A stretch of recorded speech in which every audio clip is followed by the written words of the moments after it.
Good evening, everybody. Thanks for joining us. Last time we got a late start because of some technical glitches, so today let's just get right into it. We're going to talk today about how to actually go use AI in your day-to-day work. We talked last time about some of the basics of theory and application. Today is where we actually see it out and about in the world getting work done for us. So let's get going. Okay. More specifically, freelance writing is not just about writing copy, is it? No, we've got all sorts of business-related management tasks to do. We've got creative work to do around the actual content generation. We need to prospect for clients. We need to assemble lists of good client candidates. We need to be aware of current interests and activities within our niches. That often takes the form of learning which keywords are currently being used in searches. Sometimes clients will give us keywords that they want us to build on, and we have to go do the work for that. We often have to come up with our own article concepts, our own article outlines, or a client might give us an outline and ask us to flesh it out. We are often asked to help a client maintain a blog series. We are frequently asked to create new material that dovetails with Kathryn, you muted yourself? Okay, how's that? So you're back. Okay, I must have pressed something by accident. Okay, so just basically for the rest of this slide, there are a lot of little day-to-day busy work tasks that we need to do to meet our clients' expectations and to meet our contractual obligations to those clients. And AI is more than about just content generation. It can help us with a lot of these tasks as well. So let's go ahead and start taking a look. Okay, there we go. So how do we consistently offer the best of our writing skills without getting bogged down in busy work? And how do we manage a work-life balance so that we're not working into evenings, we're not working into weekends, over holidays? In this class, we're going to look at a variety of AI tools that help us maximize the rewarding part of our job, the reason we became writers and the reason that we started offering that service as a business, while minimizing the demanding and or busy work parts of the job. Now, today we're going to focus on freelance tool or free AI tools, namely ChatGPT and Google Gemini. But I also will call out related tools for various tasks that are either paid or kick it up a notch somehow in terms of sophistication or efficiency. And yes, we're going to have a lot of examples. Okay, like I just mentioned, we're going to focus on ChatGPT and Gemini. The main reason for that is because both of those have free tiers of their service, and that there's a very easy learning curve. You can literally just go to those 2 pages that I've got highlighted there and just start working.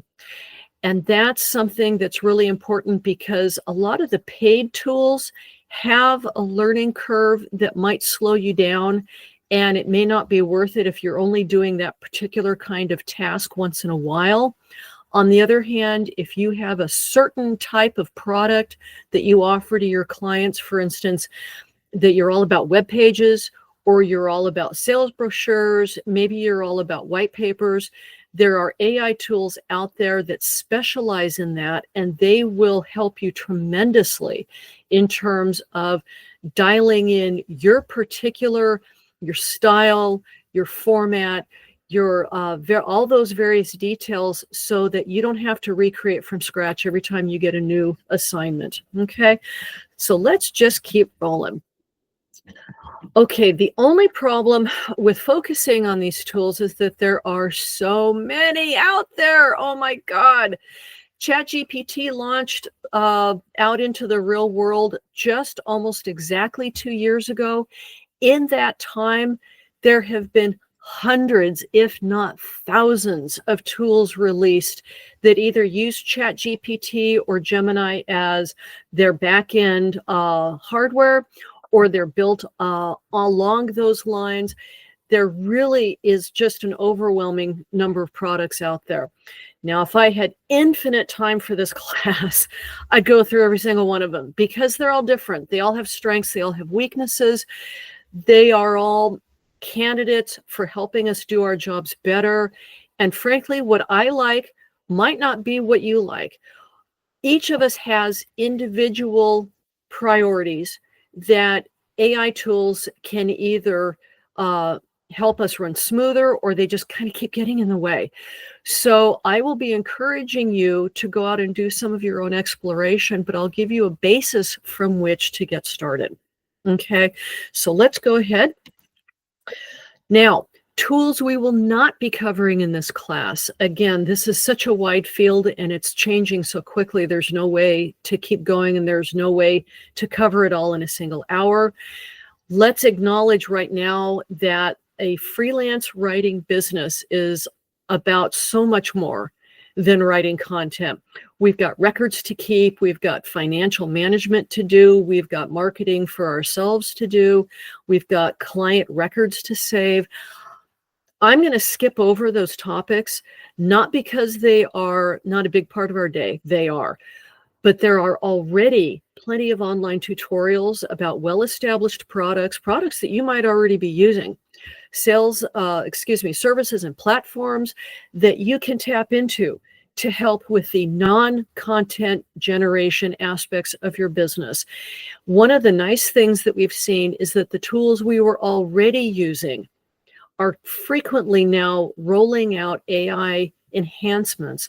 I would encourage you to go ahead and start learning about those as you have the chance to do so, because at the end of the day, we all have only 24 hours per day. We don't want to spend it doing a lot of manual labor that we could automate, and there's a lot of automation out there. So in the category of making our time count more towards what we want to be doing and less towards what we have to be doing, again, I would encourage you to go explore the tools that you're already using, look at the AI enhancements that they might be offering, take some tutorials, and look to see how that might improve your workday. Okay? Another note that we will not be covering today, we are not going to get into image creation. That is a fantastic and a large and a diversified topic all to itself. Eva and I were actually talking right before we started the webinar today that might actually be a good class to teach by itself. It is enormous. It is just chock full of opportunity for freelancers to stake out some new territory. I don't know about you, but when I'm creating articles and clients, hey, I want this image, I want that image, I want this other image. Right now, my options are to go to something like Shutterstock or iStock and find a picture that matches what the client wants. That ends up taking more time than actually generating the content it goes with. And that's been a frustration for me for a long time. So I'm personally learning about image creation as my own personal kind of, skills improvement. I would encourage you to do the same. That being said, we are looking into whether that might be a class in the future. So keep that in mind and let us know if that's something that you are interested in. But we can talk about this a little bit later on towards the end of the class as well. Finally, a note about AI virtual assistants. That is also a category I'm not going to get into today, but by all the same tokens, that's a vibrant and quickly expanding category of how AI can help you with your life in terms of work-life balance. When I talk about virtual assistants, most of the big tech companies, and I mean Apple and Google and Amazon and Microsoft and even Samsung, if you are an Android cell phone user instead of an iPhone cell phone user, Samsung's rolling out AI along with everybody else. And when I talk about virtual assistants right now, there's two different categories. The general categories are, for instance, Siri and Alexa and Cortana, so on and so forth. Those are products that are built into major software platforms that you're probably already using. You might not use all of them, but you're almost guaranteed using one or two of them. Those virtual assistants are worth more than just, hey, find me such and such song, find me such and such weather report. They can help you plan business trips. They can help you find commuting options. They can help you coordinate schedules. They can do a lot that also constitutes busy work that takes us away from writing as part of our workday. I would encourage you to explore those as well. There are also dedicated virtual assistant AI products out there that do nothing other than helping you do your job. I have not looked into those, but I at least wanted to raise the flag that they're there. If you find yourself so busy, what a wonderful problem to have, right?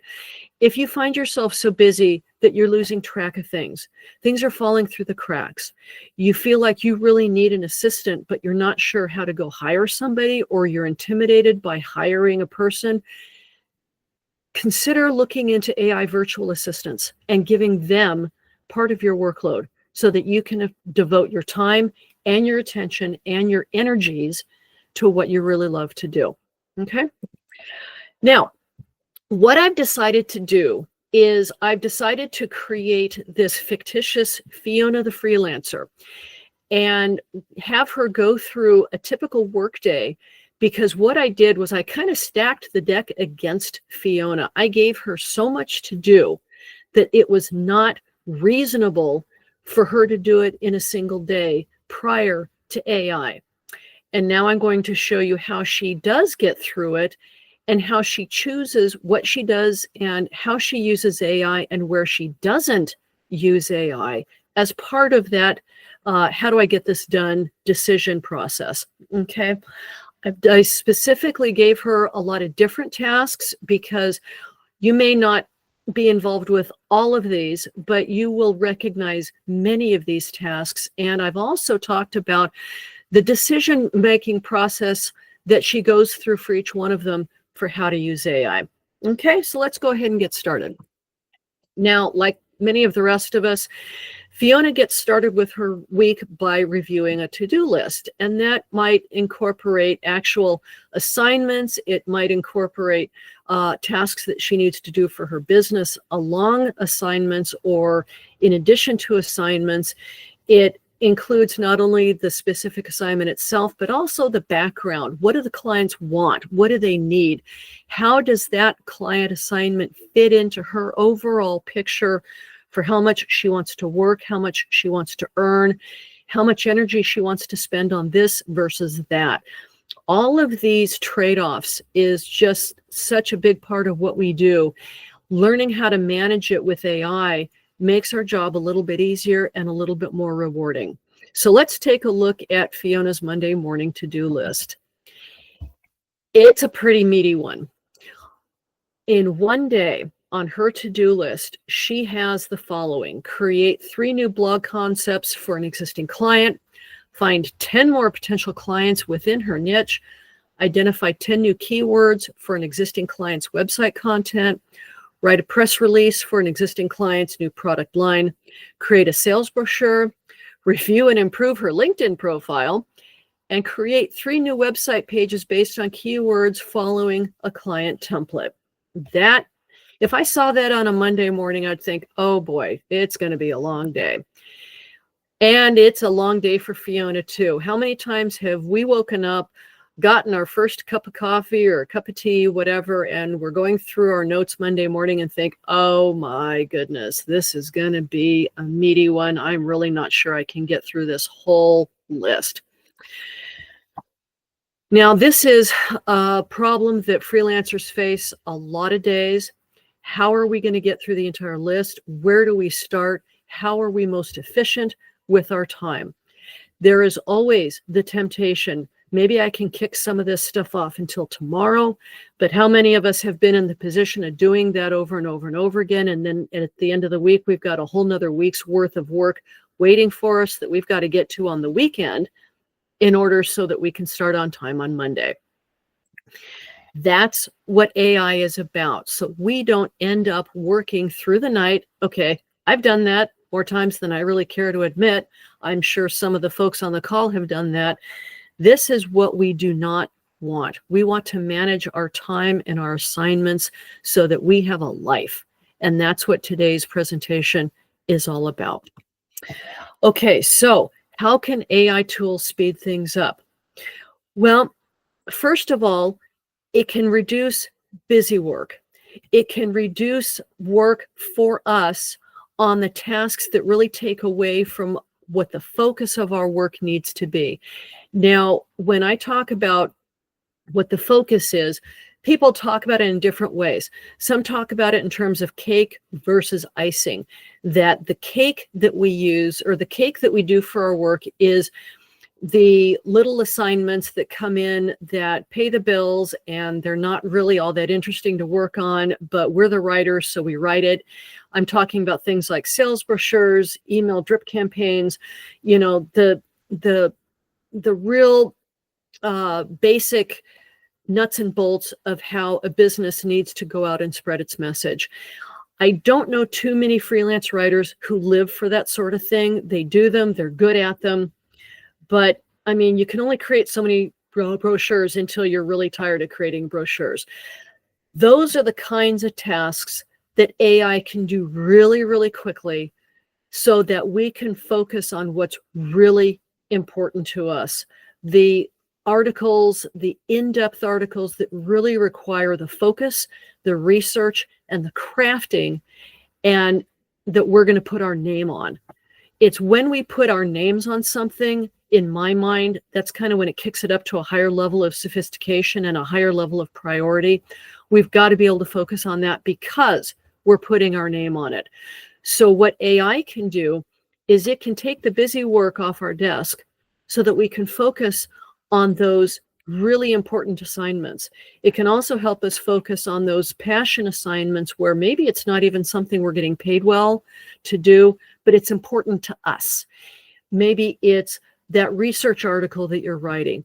Maybe it's the biography that you're writing. Maybe it's the fiction novel you're writing. Whatever it is, AI can help us do the work that we're paid to do efficiently, well, and cost effectively so that we still have the time, money, and energy at the end of the day to work on the stuff that we really want to be working on. Okay, so let's look at how. Okay, so for the first task, we need to create 3 new blog concepts. Now, I don't know about you, but I've written a lot of blogs in my day. I generally assign about half a day to that, and that's on a topic that I know well, for a client that I know well. If I have to go out and research a whole lot of new stuff, that blows that schedule right out the window. So creating 3 new blog concepts used to be, you know, that was a good chunk of time, going out and doing the research to look at what all is going on in the industry that I happen to be following. You know, what are the topics that a client has covered? What topics have they not yet explored? That would take an investment, and she doesn't have the time to do that today.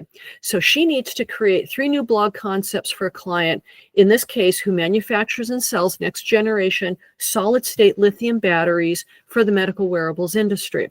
Now, she's already written a number of blog posts for this client, working from a list that the client developed a number of months ago.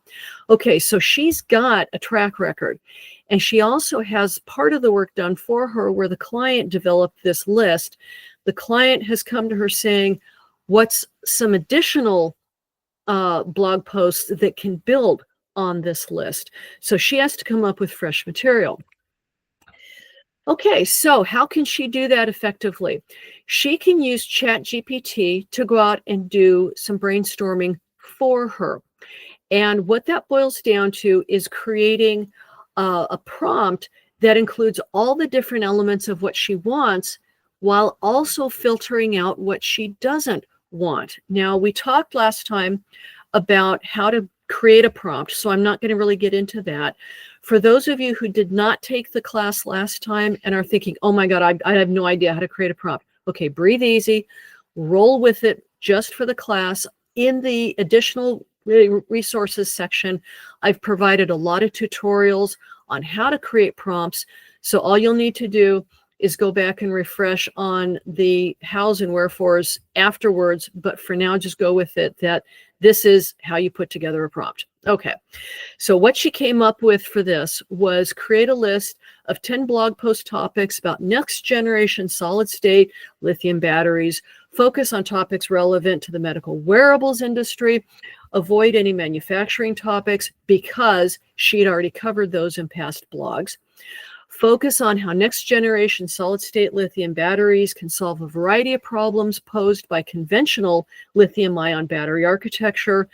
Narrow in on how those batteries solve problems for medical wearable devices. Now, this is where the client's focus is. That's why she's including it in the prompt.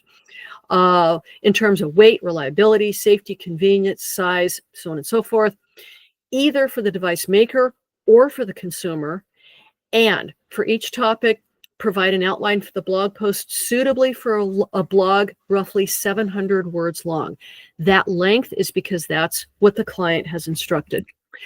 Now, she typed in that prompt and boom, it gives her results almost instantaneously. And so just in the space of the time it took to type out the prompt, she's already got the answer. And it came up with a nice list of topics for her.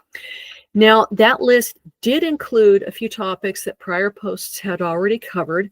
If she had wanted to be a lot more thorough with the prompt, she could have listed exclude this and this and this and this and this and this and this, like a laundry list, because she didn't want to cover ground that previous blog posts had already covered. But just for the sake of the class, I kind of just made it easier than that. Now, the list also generated some new ideas along with the blog title for each blog. And that's one of the nice things about ChatGPT and Gemini. They understand that when you are doing a blog post or, for instance, an article outline or a white paper outline, case study outline, if you tell it that that's what you're working on, it's going to format it in something that is at least close to what you probably want. And it usually gives you a title. So in this case, it gave her 3 titles that they had not yet covered. One about safety, one about extended lifespan, and one about a perfect fit. All 3 of those topics are hot topics in the medical wearables rechargeable battery categories. And so she was pleased to see that because that dovetails beautifully with what she already has, but which she has not yet covered. Okay, so task 1 is done. Now, if you do a lot of blog posts, or if you're working with a blog list or a legacy blog history that you need to dovetail into to fill gaps, there are paid products that will help you go even faster than what we just saw. One of them is HubSpot. Now, you might already be using HubSpot. It's a client management software. It's got a lot of other different additions, but they have now rolled out some AI-driven blog concept and generation tools. And when I say blog generation, that doesn't come up with just the concept. It actually comes up with the blog itself. As in, you type in the prompt and boom, 30 seconds later, you have yourself a blog. Now, if you attended last week's class, you'll know that I beat it into your heads. You've got to do fact checking. So anytime in this class, I talk about, here's a tool that will do the generation for you. That is always with the caveat that it's going to be, consider it a first draft. Go back and do the fact checking, check your dates, check your names, check your events, check all of the different facts that might trip up your blog post or any other product that you're doing in terms of, if the client finds a mistake, how big a deal is this? The bigger the deal, the more you've got to verify it before it goes out the door. I just wanted to put that caveat in there.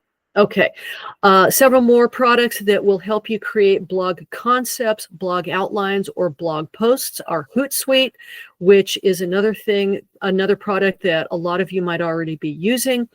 Jasper AI is a new AI content generator, a lot like ChatGPT, but where ChatGPT is fairly formless, you just go in and you just start typing. Jasper AI has a lot of templates to help you generate the prompt that's going to give you what you need, down to really carefully organized categories. For instance, if you're doing a brochure, if you're doing a case study, it will prompt you for specific pieces of information as your prompt is being built, so that it can give you as close to what you need as possible. Now, Ahrefs is a nice little platform. It offers a number of different tools. It does multiple strategy or website strategy and analysis. So for instance, if your client came back saying, yeah, I've got 36 blog posts, I feel like I'm missing something, but I'm not really sure where it is, Ahrefs would help you find it. They will help you find the gaps and how to fill the gaps. Okay, so let's move on to task number 2. Find 10 potential new clients. Okay, so this is not work for a client. This is work for Fiona, where she wants to go out and explore new clients that she can go contact to see if they need a freelance writer. And she likes to get this kind of thing done first thing in the week, each week, because frankly, she doesn't like marketing very much. So let's just get this out of the way. Normally, she does her own online research in terms of looking through new businesses, who's a new face in the niche, who's doing the research, who's doing product release, so on and so forth. But today, she just doesn't have time. So she's going to ask Google Gemini to find her some good new candidates. Now, she's choosing Google Gemini over ChatGPT for one reason. As you've probably already noticed, when you've got a suite of products that all kind of exist together, say the Adobe family of products or the Google family of products or the Microsoft family of products, they work together extremely well. Now, given that she needs to go do some internet searches that she would normally use Google to do, it makes sense for her to choose Google Gemini, because Google Gemini works really well with Google search. That's where she wants to tap into that native partnership between those two products to bring her the best possible results. Okay, so here's the prompt that she used to find those new clients.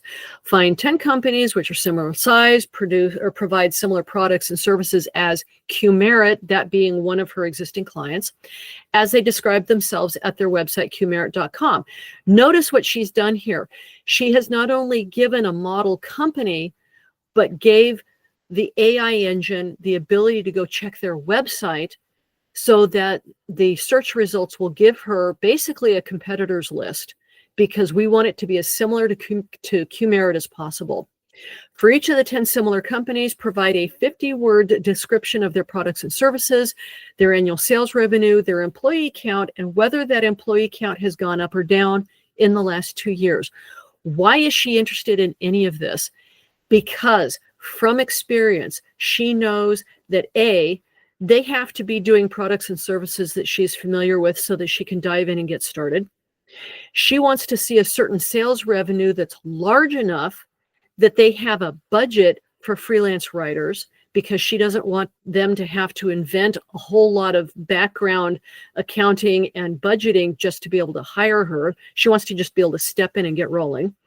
She wants to know their employee count, because size of company helps predict how much business they're going to need to be doing and how much work they have, which is what she's going to be tapping into and helping with that. And finally, if the employee count has gone down in the last 2 years, that's not really a good sign, but it might be. There's a caveat there. If they just went through a layoff, they probably still have the same workload, but they no longer have the headcount to maintain it. That can be an environment where a freelancer is desperately needed, and they probably have been too busy to go look for one. So if the headcount went down suddenly, recently, like within the last 3 to 6 months, that can be a primed client candidate to go talk to because they're getting desperate now. How do we keep up with the work? Oh, here comes the freelancer ready to go. Perfect. So it helps to know where she wants to fit in on that scale. But just as a caveat, I wanted to let you know that that's an opportunity that you may want to explore. Okay, she also wanted to know the point of contact for marketing director or content editor for each company. She doesn't want to have to go spend half an hour on LinkedIn finding it. Okay, so, whoops, I went too far. Okay, here's what Gemini gave her back. Now, she recognized some of the names on the list, like Tesla. She's already talked to Tesla. But she had a number of companies come up that she was not aware of. One of them was EVgo. And notice that Gemini gave her the company name as well as the website, so she can just go look at it as soon as she wants to. But they gave her a summary. It gave her the description that they operate a network of public EV charging stations across the US. It gave her an estimated revenue. That's plenty. I mean, she just had the threshold of 50 million. They're 3 times that. It gave her the number of employees, and it said it was stable over the last 2 years. That's a good sign. It's a nice, vibrant place to work. And it gave her the name and the title, but it did not give email address because that would violate Google privacy rules. Now notice that I did not block that out. That was actually, this is the raw content as Gemini generated it. Okay, so she got that list and she got that contact person's name. She did not get email addresses, but she can certainly easily go find it. Now that she's got that name and that job title and that company, she can go to LinkedIn for that name, or she can go, if that person doesn't happen to have a LinkedIn profile, she can go to Hunter.io, which is another AI-powered search tool to find that contact's email address. For those of you who have not used Hunter.io, it's slick. What you do is you type in either the company name and find as many people as possible with emails under that company, or you go and search for a person. If you have both the person and the company, that's even better. Even if Hunter.io can't find that particular person's email address, it will find an example email address, because most companies use either first name, last initial, first initial, last name, or a combination, and sometimes a dot in between the first and last, sometimes not. It'll give you that format. So you can do a pretty good job of estimating somebody's email address, even if Hunter.io can't give it to you directly. Okay, so that's task 2 number done. If she wanted to do this a lot, and sometimes, let's face it, we need to come up with a nice big crop of new potential clients, she can use some paid products or some free products within existing products that she's already got subscriptions for.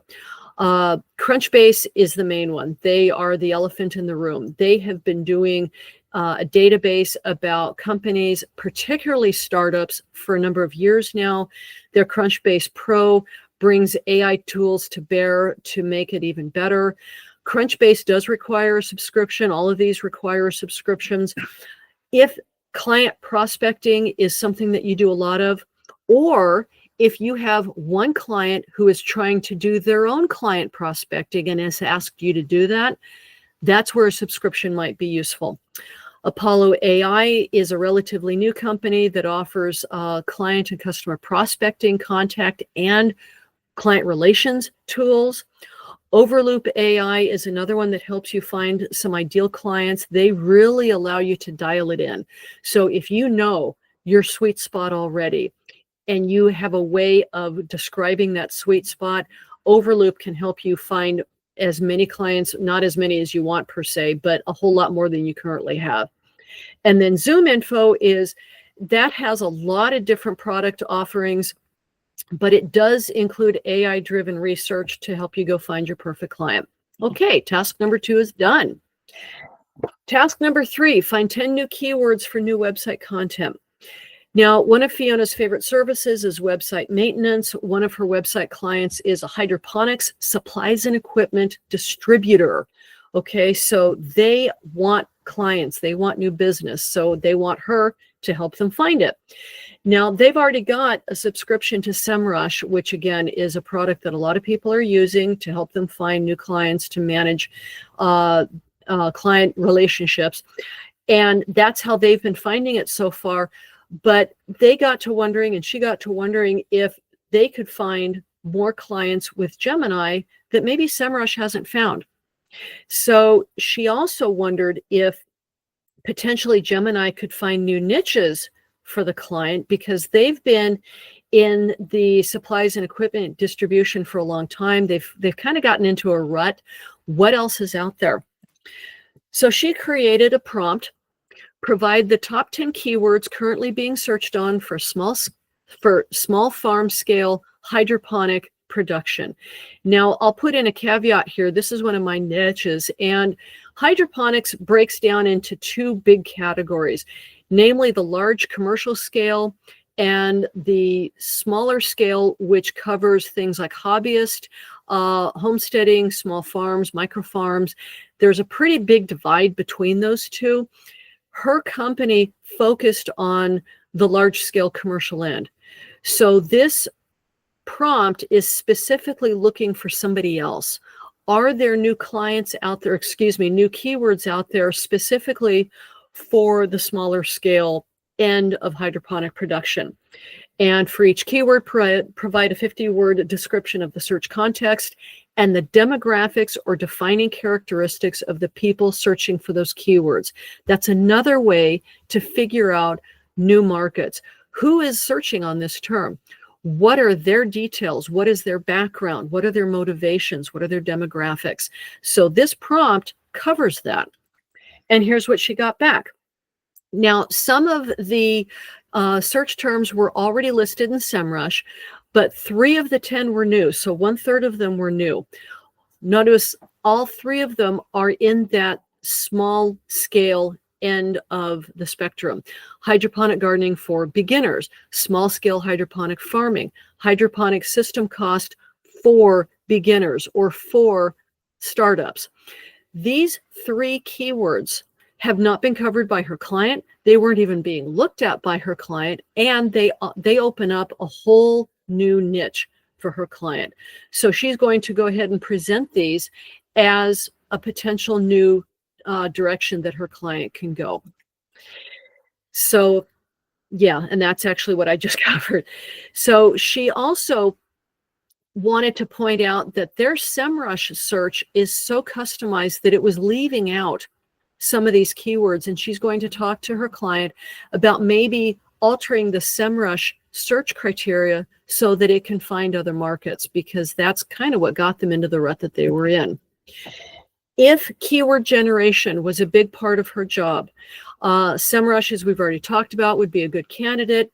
SEO.ai is a diversified tool that allows you to go a lot deeper, because it allows you to really differentiate who you're looking for. So for instance, if you've done data mining, this is essentially keyword generation data mining, where you can put in all sorts of different criteria and it will generate different keywords based on that criteria. So if you've got 3 different sets of demographics that you're trying to sample, it could generate a list of keywords for each one of those demographics. And no, those keyword lists are not going to overlap.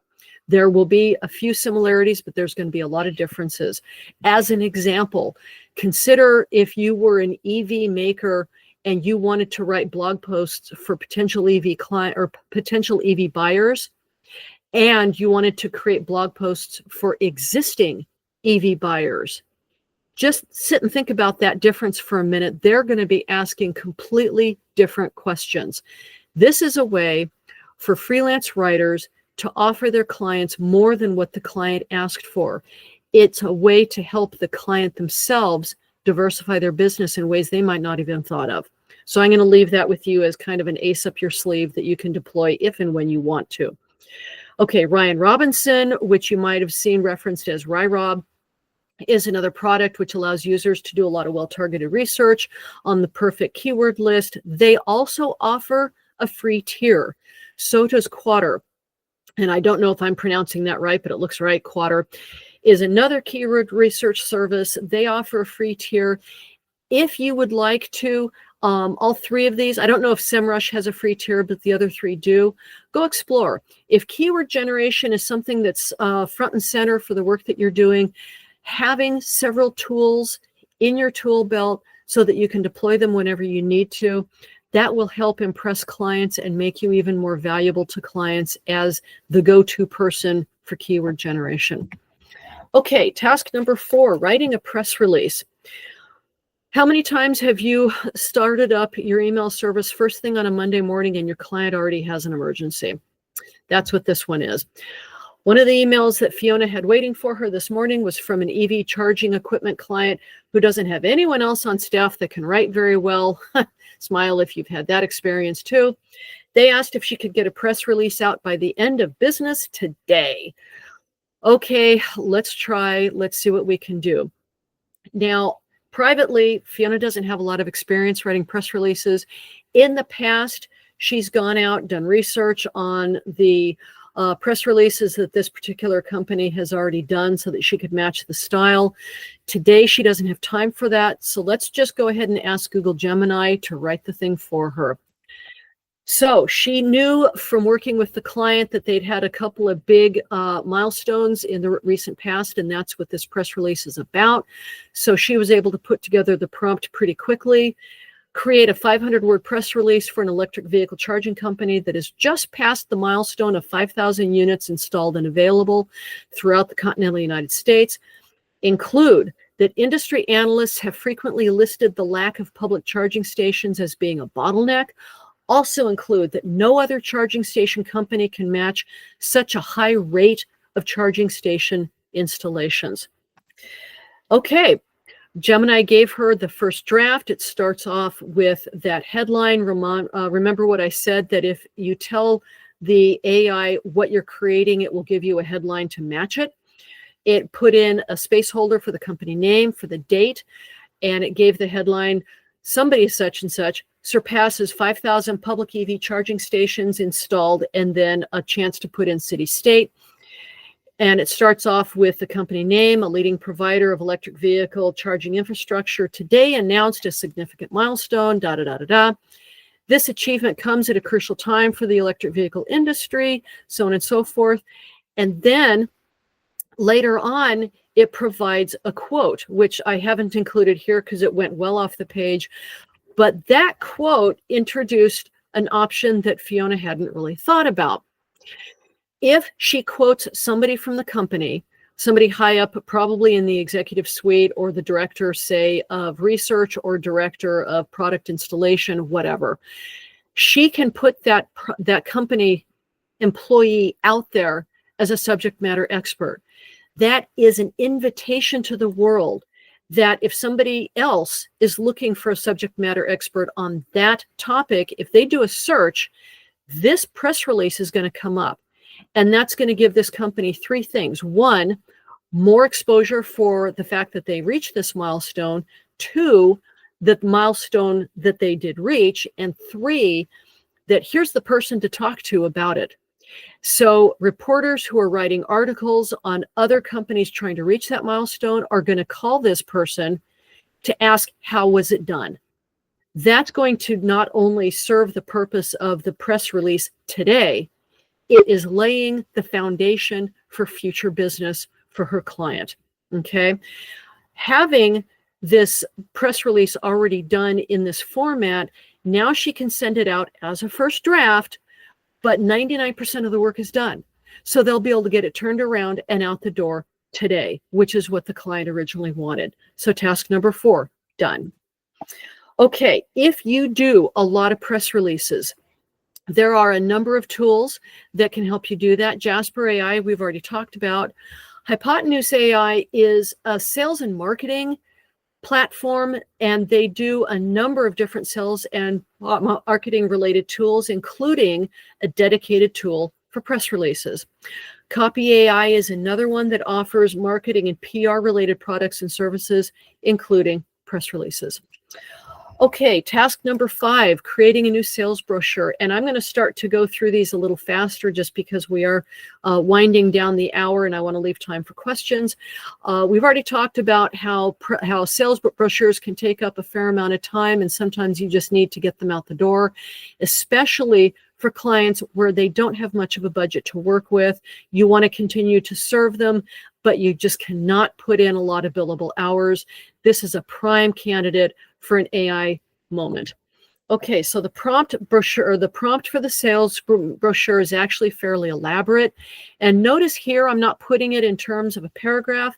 I've put it in terms of a laundry list. For my own prompt creation, I often start by just brainstorming a list of everything that I want the prompt to do. And then I don't bother putting it into a paragraph form. I just leave it in the laundry list because I can leave it and come back to it and keep adding to the list until I feel like I've got everything I need. Then I ask it to generate whatever I've got on that list. Also notice that I'm not exactly always grammatically clean and efficient with my prompt structure. It actually doesn't matter.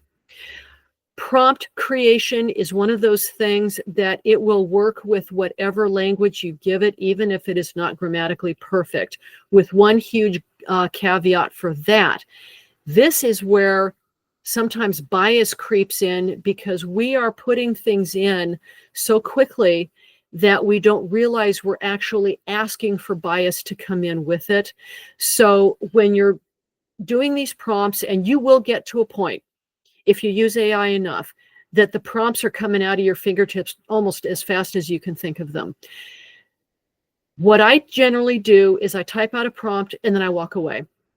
And then I come back to it 15 minutes later, half an hour later, whatever. I go do something else, come back to it, look at it with fresh eyes, make sure that it's actually targeting what I want. It's not bringing in any assumptions that I didn't, that I wasn't aware of, and that it actually targets what the client has in mind.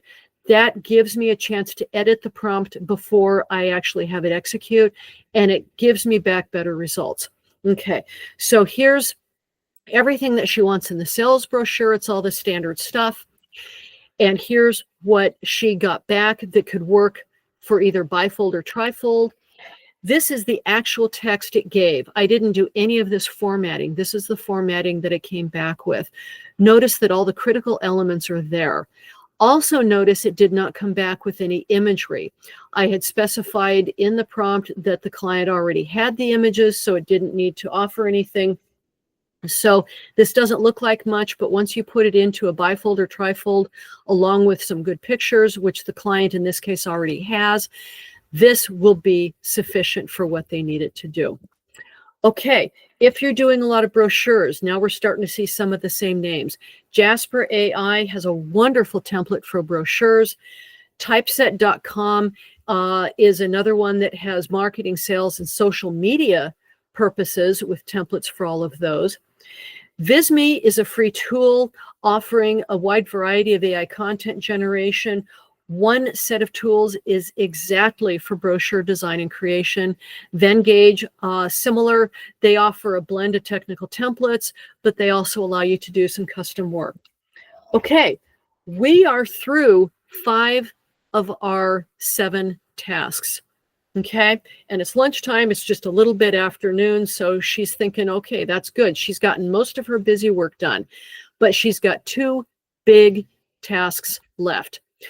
She wants to redo her LinkedIn profile because she's about to launch a new ad campaign, and she wants her profile as good as it can possibly get before she does that. But she's also been asked to create several new web pages for a new client according to a template the client has given her. Now, neither of these are cookie cutter type assignments, so she's going to need to plan pretty carefully so that she not only gives what she gets what she needs, but she gets what she needs within the next couple of hours because she doesn't want to work late. So for the LinkedIn, she needs it to do several things. She wants to find other freelancers doing work within her company niche, or excuse me, within her primary niche, so that she can look at their profiles and see how they're doing what they're doing and why are they ranked so high, because she wants to match that. Secondly, she wants an outside set of eyes to review her existing profile and make some suggestions that match current best practices. But finally and frankly, she wants to have control over what she does and does not use, because she wants to make sure that her profile is an accurate reflection of her professional work, but also her unique interests, her voice, her personality. Okay, so she didn't want to just have a new LinkedIn profile created for her. She wants to see the elements and then pick and choose which elements to deploy. For the website update, this is actually a pretty tall order. First of all, it's a new client, so she's got some impressing to do. She wants to impress this person. But he also has a fairly elaborate website, and she has to have new web pages that dovetail with that seamlessly. And third, she's never written for this person before.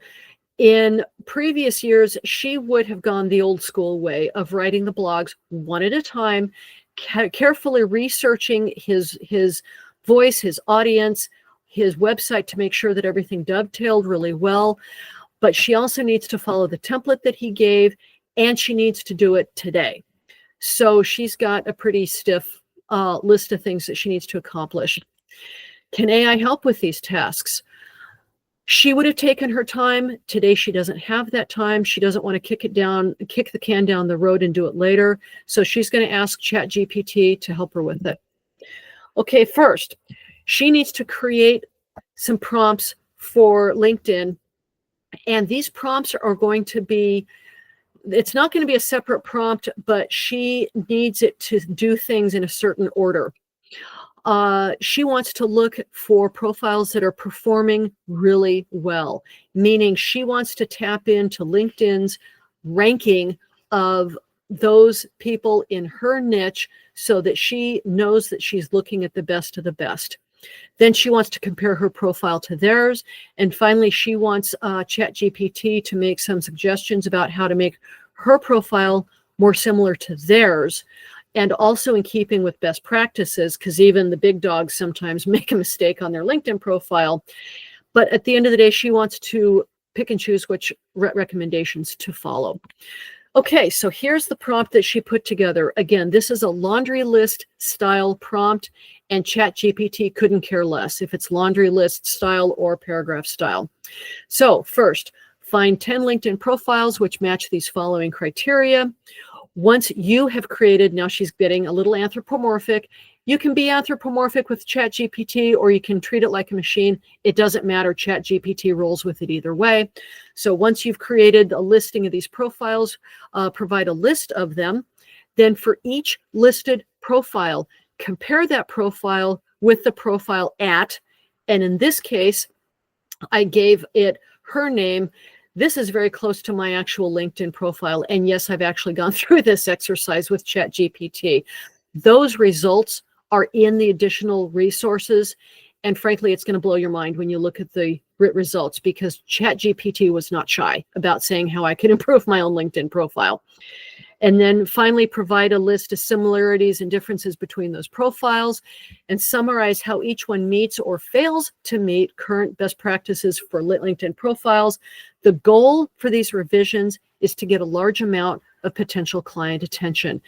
Notice that she set the goal. That is really important, because that is going to shape everything that ChatGPT gives her. Okay, I will say right now, I did not have room to give you all of the recommendations. I did, however, put those in the additional resources that you'll have access to after going through this class. That might be something very illuminating for you to read through if you have any concerns about your own profile. But I will sum it up here by saying that ChatGPT did exactly what she wanted. It found 4 different freelance writers. And remember from last time, if you need a certain number, give the search engine, or excuse me, give the AI engine a higher number to go find, and it will work up to that number. If you don't specify how many you need, or if you give it exactly how many you need, it may not give you enough. So always aim for more. I think I asked for either 5 or 10. It found 4. Once it found those 4, It compared and contrasted their profiles to that actual profile address I gave it. It generated a specific list of improvements to either bring her profile into better alignment with the other members of her niche and or to follow current best practices. She is going to go review that later, but at least now she has very specific directions on what to do. Okay, some paid tools for LinkedIn or for AI tasks within the LinkedIn platform. Text Cortex, Buffer, and SmartLinked are all tools that specifically help with LinkedIn profiles. Jasper is one we've already talked about that also has a template for LinkedIn. I would encourage you to explore any or all of these. I know that sometimes freelance writers are asked to create LinkedIn profiles. I certainly have for various clients. If you do a lot of those, a subscription to one of these may really reduce your workload. Okay, really quickly on the website updates. Basically what she did is she created a prompt that looked at the client's existing website, especially the blog posts, so that any future blog posts would model it. And she knew that she had to follow the template. She knew that she had to include certain elements, so she made sure that the prompt included those as well. Finally, she broke the prompt down into several steps. She started by copying blog post text from the client's existing website. And when I say copy, I mean copy, like cut and paste, so that ChatGPT had an exact model to follow. For the intro paragraph, she created a prompt specifically for that keyword. She dictated the paragraph length and provided details about the style. For the middle section, she gave prompts, or she specified in the prompt that she wanted 2 to 3 paragraphs and some details about what she wanted.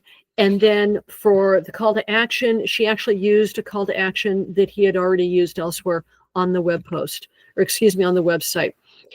So when she got back that each web page met the SEO guidelines for its particular keyword.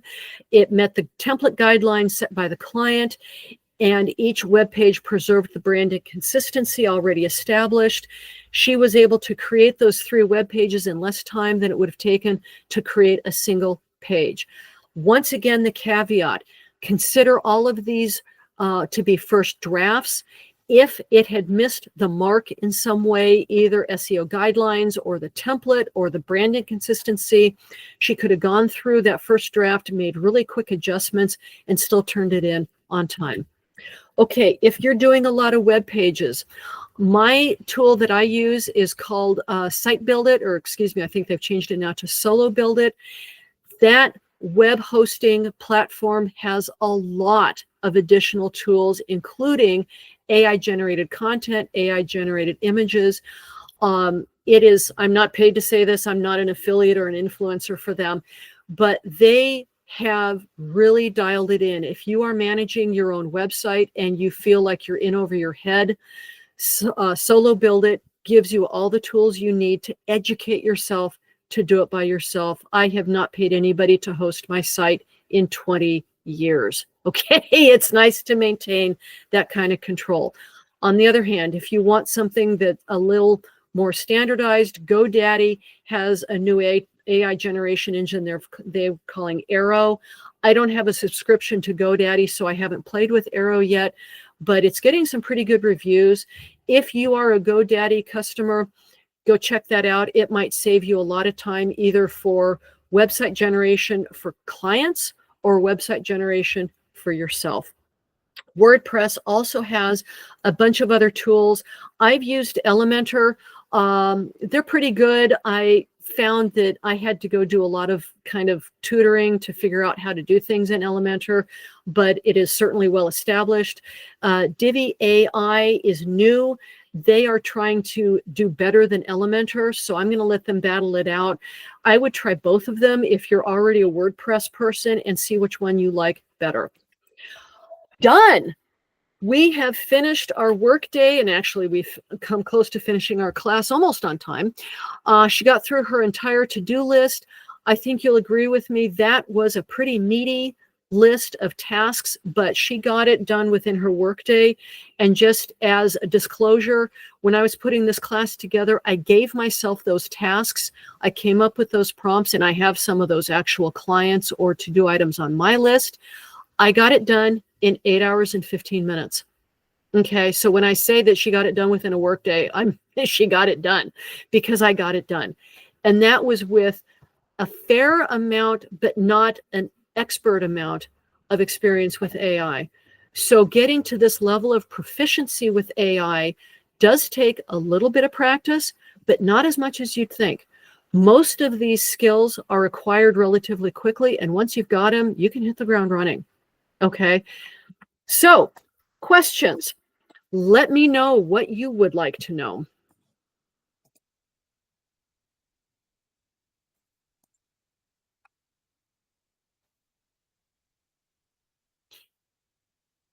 Eva, did we have any questions that came up during the presentation? I thought I saw a few of them.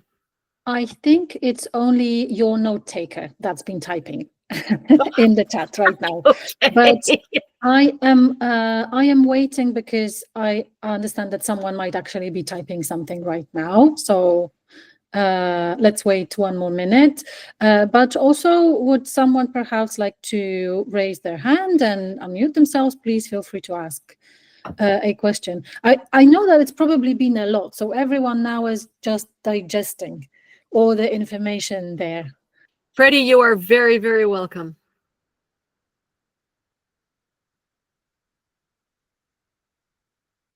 You're welcome, Marianne.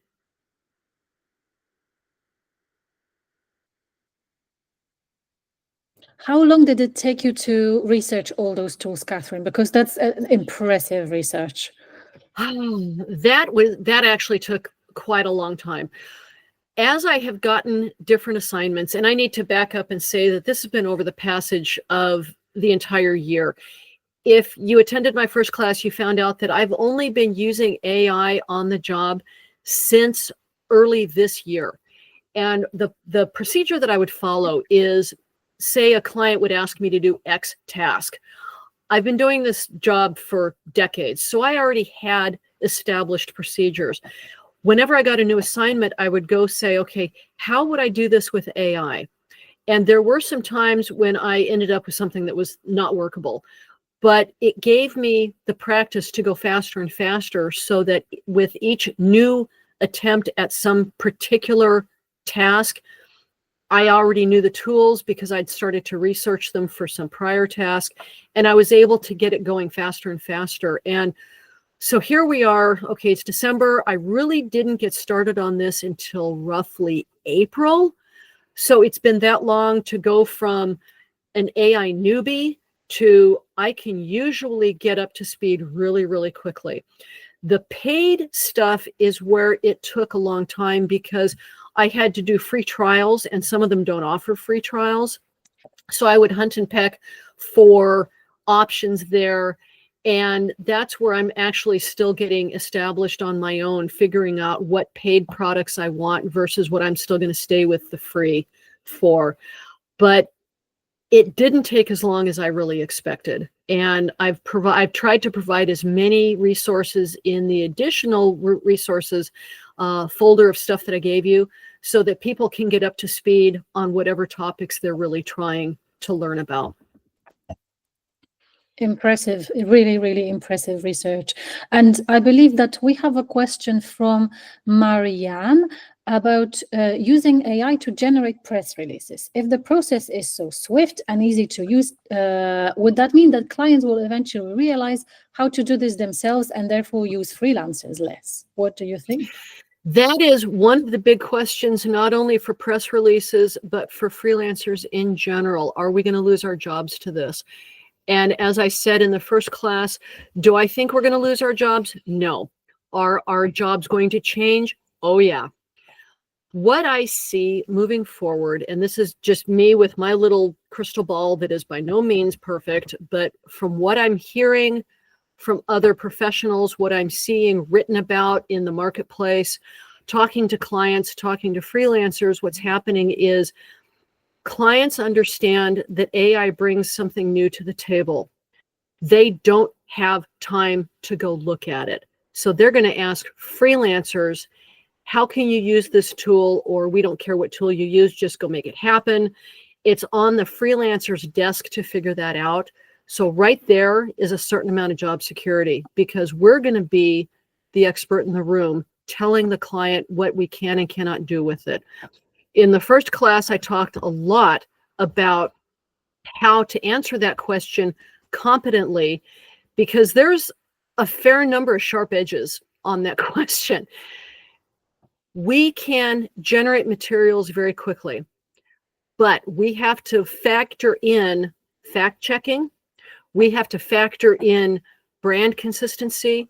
We have to factor in audience. We have to factor in a number of different elements that the client just takes for granted. That's how we're going to continue to get paid, because we have that skill set to make sure that that sentence or that paragraph or that product, whether it's a case study, a white paper, a brochure, a press release, whatever, meets all those check boxes. The client is hiring us because they can't or won't do that for themselves. So when we're talking to clients, either in initial negotiations or on a project by project basis, we need to remind them that the quality of the prompt is going to dictate the quality of the product, and we are the ones dictating the quality of the prompt. So we're going to go from writing the end product to writing the prompt and editing the end product, and that's where our skill set is going to lay. So when we talk about negotiations with clients, don't be shy about telling them, okay, all the work I used to put into X product is now going into creating the prompt to create the product. If you'd like to go experiment with it, by all means, because it's not going to take you long to figure out, wow, there's more to this than meets the eye. Don't be shy about broadcasting the new skill set that you're getting today, and with all the work that you're going to do on practicing this stuff. Don't be shy about broadcasting that, because that's why the client is asking you these questions, because they don't have those answers. When you have those answers and you're confident in them, you'll be able to push back saying, you know what, you need to be paying me more, because I went out and trained myself on this stuff because you haven't got the staff to do it. Now, you don't have to put it so blank. I mean, I'm kind of being cutthroat here with the way that I'm addressing these questions. But you also need to advocate for yourself, because, and I touched on that a little bit in the last class, I'll touch on it a little bit here. Clients are going to come to you with these questions because you are the expert in the room.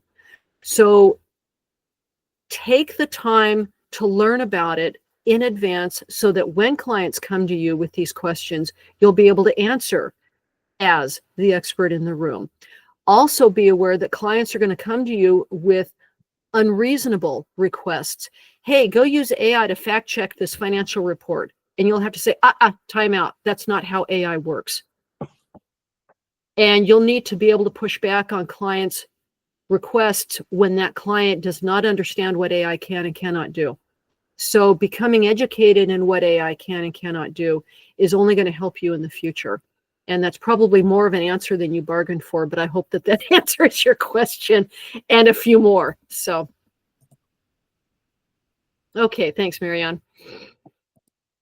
We also have a question from Anthony. Last week, Anthony asked about strategies for making the AI write in the same tone of voice and style as your own writing. And you said that it's possible to feed in sample copy, but Anthony was not happy with the results. So do you have specific methods or tips to customize the writing style? Dum-ba-dum-ba-dum. Anthony, I'll answer that by asking you, can you be more specific on why you were not happy with the results? What happened? And if you want to unmute, go right ahead. I can just do a Q&A directly with you here.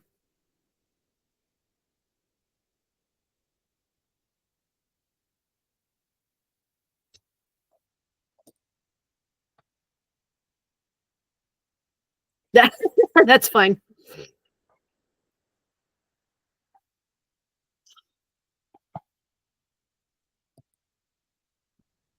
So in the meantime, while Anthony is setting up his mic, a big question to everyone who is still in the room with us, and it's something that we discussed with Kathryn before we started. What should be the topic of our next webinar with Kathryn? Because we can all see that she has all sorts of resources and we definitely haven't exhausted them. So feel free to use the chat in case you have any questions around any specific tools, because we can definitely arrange another session in early 2025. So share your ideas, please, either here in the chat, or if you need to give it a think, share it on our Slack later. Anthony, over to you. Hello, am I coming across okay? Yes, you are. I can hear you clearly. Okay, great. Yeah, I found that many times I've had to further refine prompts to remove, like I find both ChatGPT and Claude to give very, it comes up with a lot of cliches in its writing. So even though I pass in samples of my own writing, it always seems to be very robotic. So I'm having to go back and forth with many different prompts to further refine it, tell it what not to use, tell it not to use certain cliches, and it turns out it's like I might as well have just written the thing from scratch. I find it's great for coming up with a template or a starting point, but I've never found it suitable for generating full copy. Okay.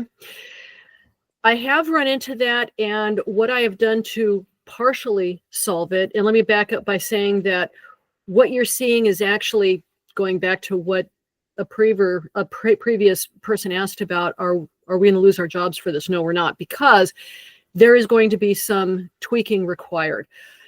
It sounds like, and correct me if I'm wrong, it sounds like it's getting the factual content correct, but it's not getting the voice and or the audience language skills correct. Is that accurate? Yeah, I mean, that's right. I have a whole bunch of prompts for refinements. Like I'd have to tell it not to use specific phrases. I have to tell it not to use like formulaic sentence structures. It just has a very, very specific way of writing. And once you use AI, I mean, I've been using it for about for ages, like 2 years or whatever. And you can start to spot copy that's written by AI. Yes. And I'm trying to find ways of getting around that. Okay. One way that I've done it is, there's AI detectors that you can use, and then it tells you why it thinks it's AI. And then I use that to feed into a prompt to say not to use those specific structures, for example. But still, it just, what I'm trying to get at is oftentimes it's a lot of work to get it to come up with non-AI sounding copy. And so oftentimes I'll just use it to create the broad outline and structure, and I just write the whole thing, I'll rewrite the whole thing myself. Yeah, and that's definitely what we want to avoid, because then we've lost all of our time advantage that way. When you create a prompt, do you specify, excuse me, variables like describing the demographics or the audience or the reading level, or all three?